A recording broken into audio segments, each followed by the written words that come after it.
Welcome back to the deep dive. If you've spent any time with us, exploring consciousness, reality, where those lines blur, well, you'll know exactly why we're focusing today. We're taking a deep dive into the Aislingverse because the next huge chapter for Phillip Aisling is finally here. That's absolutely right. Well, this isn't just an update. This is really the moment where this complex world we've talked about moves past just defense. It's stepping into the, practical reality of creation. Exactly. And the big news is Book 2, The Dreams of Phillip Aisling and the Lucid Multiverse. It's live right now on Kickstarter. You can find the link pretty easily just by searching the title there. Yeah, and what's really striking is the community's trust already. The campaign, I think it's already around 35% funded just in this first wave. Yeah, it says a lot, not just about the story people know, but the appetite for this kind of deep, imaginative fantasy. And definitely act fast if you're interested. You can still grab that early bird paperback. It's just $17, which is honestly a great deal, especially since it includes free U.S. shipping. It's exactly that kind of, grassroots support these big projects thrive on. It really is. It underscores the whole mission here. Yeah. This next step for the Aislingverse, the books themselves, the art, the lore we discuss, it's all community powered. It's about, nurturing this really complex reality together. Okay, so let's unpack this a little. Yeah. Before we actually step into the Lucid Multiverse, maybe we should anchor ourselves again, remind ourselves where Phillip's journey kicked off. Right. Good idea. Phillip Aisling's origin, that's key to understanding the stakes now in Book 2. It all started when he turned 13. He realized his dreams weren't just, random subconscious static. They felt real. They had structure, substance, and real consequences in his waking life. That realization, it's not just a plot point. It's a huge philosophical shift for him. And in Book 1, the core element that kind of stabilized him was protection, right? I'm talking about the numinous Nagwagan. It's often called a magical dream catcher, but that feels a bit too simple, doesn't it? Oh, definitely. The Nagwagan's role is much more complex. It's not just filtering bad dreams. It's filtering out this malicious, chaotic energy that could destabilize Phillip's awareness. And crucially, it acts as a shield against the Dreyfs. Yes, the Dreyfs. They were definitely a standout element in the first book, often described as shadow spirits. But for listeners who follow these concepts, what do they really represent in the story? Well, think of them as personified dread, like cognitive dissonance made manifest. They're nightmare spirits that literally feed on fear, on existential uncertainty. Book 1 established that once you become aware of reality's complexity, you also become aware of these forces, internals, external, that kind of want to pull you back into ignorance. The Nagwagan was Phillip's anchor. It gave him that protection he needed so he could start to learn, to actually engage with this new reality.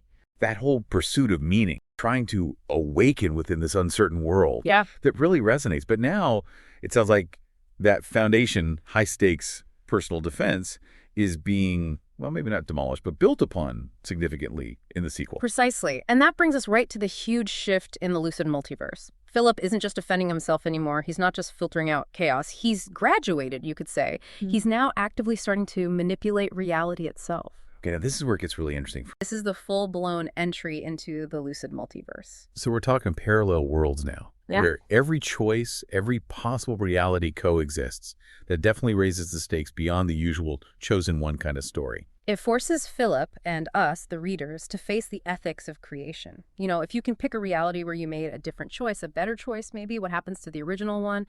The story throws him into these incredibly difficult, maybe even impossible choices between parallel existences. So the conflict shifts. It's less about physical fights and more about moral responsibility, metaphysical accountability. It makes me think of those classic philosophical debates, determinism versus free will, but played out across infinite realities.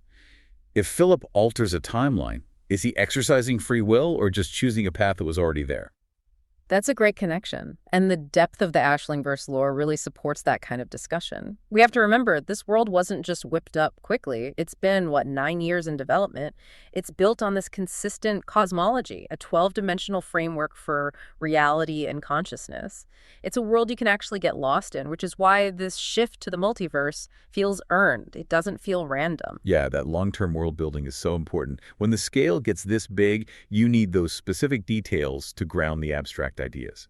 Exactly. And look at the imagery teased for Book 2. You've got these chaotic, storm-tossed cruise ships, but then juxtaposed with these intimate, focused things, like glowing prediction charms.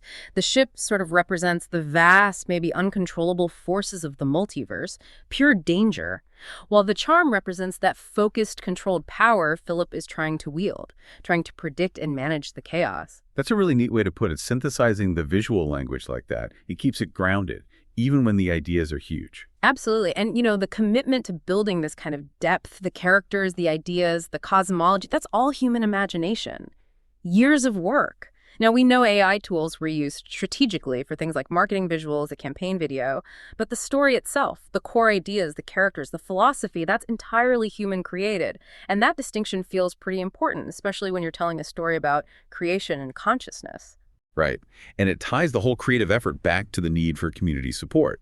To really bring a multiverse like this to life, visually and narratively, you need that foundation. Yeah. Which brings us back to the practical side, supporting this massive creative vision through the Kickstarter. Exactly. This isn't just buying a book. It's more like community investment, enabling this complex universe to grow.